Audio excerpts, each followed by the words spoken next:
You know what one of my favorite things is, Rob? Great teamwork. Great teamwork. Yeah, I like working with people. I'm a people person. Yes, I can do my thing on my own, but I have more fun when I'm playing in the sandbox with my friends. It's just true. But theory has it, Scrum, which we teach a lot of, helps with this. And I'm kind of think it would be helpful for our viewers just to know how can Scrum facilitate this or encourage it. How does team collaboration get promoted with the Scrum framework?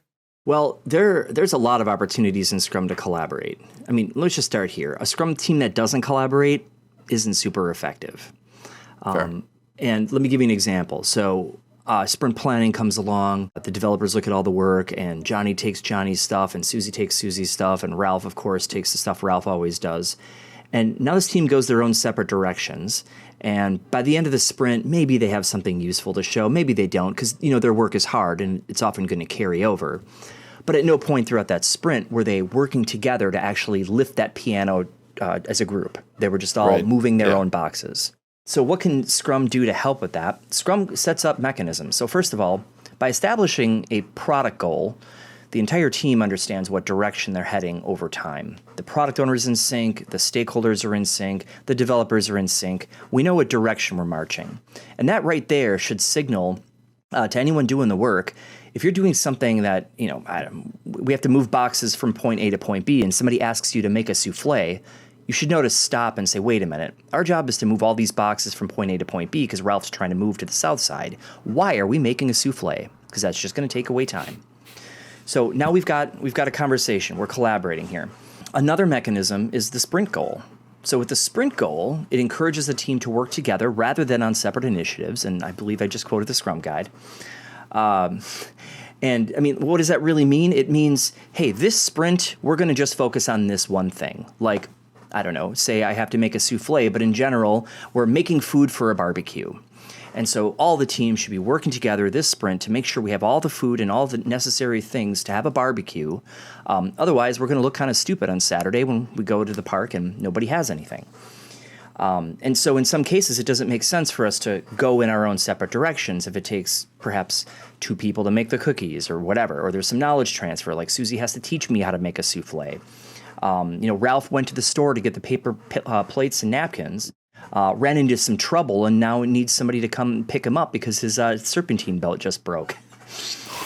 Picking on current events there for you, Greg. Yeah, no, that just happened. It just happened. So, I mean, I'll just stop there. I want to give you a chance to throw in your 2 cents, but we've got mechanisms in Scrum that encourage collaboration, and there are many others, I'm sure. Well, I think you hit on the key components of getting it started. If we don't have those pieces, the goals, namely, we can lose our way very quickly. What are we collaborating for or against?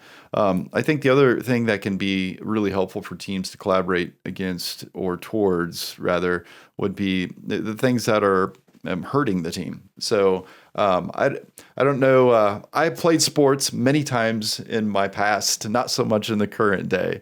But it hurt when you lost. I mean, it just was. It hurt. Nobody wanted to lose, and even if you went into the game knowing that you weren't likely to be the winner, if you knew you're kind of the underdog team going in, you still put everything into it, and coming out with a loss hurt.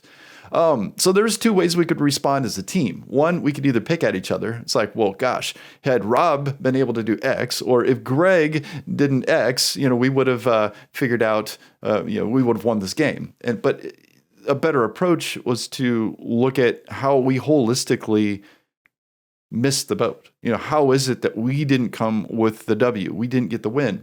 And so Scrum does provide a mechanism for that. It can happen on a daily basis, mind you. And I think it's best when teams can see that on a daily basis because they'll get more W's at the end of the sprint. But when we're not getting the W, when we're not getting the win, when we're not getting the done increment, or our stakeholders are displeased and customers aren't liking what we're building, whatever the case might be, that gives us a chance to self-reflect. And so I think retrospective tends to be one of those really meaningful times where teams can truly get together and collaborate on improvement. And in the culture in the day in which mental health, psychological safety, all the things are absolutely ramping up and promoted as they should be, as being necessary.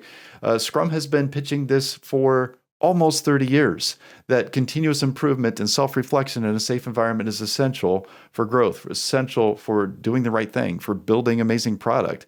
And the best teams, the best Scrum teams figure that out. And they go into retrospective and they come out better for it.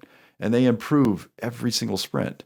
So just zoom out. If you don't use Scrum, what are you doing with your teams? Just look for opportunities to improve and just hit pause on the noise for a moment and see if there's ways to level up. And you're going to find collaboration has to come out of that. That's not a one-person game. Yeah, definitely.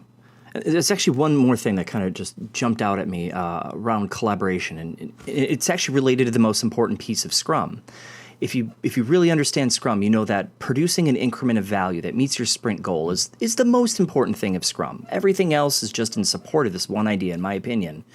And so by setting up a Scrum team to have all the skills necessary to get the job done, they know what the goal is, they're accountable to produce that increment by the end of the sprint, and management just gets out of their way to do it, you have some level of accountability on that Scrum team now. You are accountable to produce an increment. If you don't as a team, I'm going to hold you accountable as a team.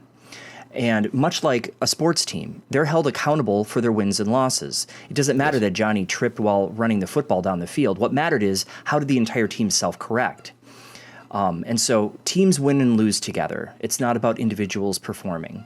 And so setting that accountability of producing that increment can help that team collaborate, self-manage around getting that job done, working together, talking when necessary, and hopefully getting the most out of that team in terms of success and value and all that. Hey, can we do a virtual high five? Is that possible? Like, I'm trying to even think how you do that. Do you like put your high five against the screen? Oh yeah, just on the screen like this. High five. Whatever. High five. Anyway, teamwork. Yay. Click the thumbs up to let us know you like the video. Subscribe if you'd like more of our videos in your feed. And maybe even hit that bell to get notified when we've got more videos for you. Sometimes YouTube notifications don't actually go out and you won't be notified. So we've solved this problem. Click the link in the description to join our exclusive mailing list so we can send you an email every time one of our newest videos comes out. You'll be glad you did.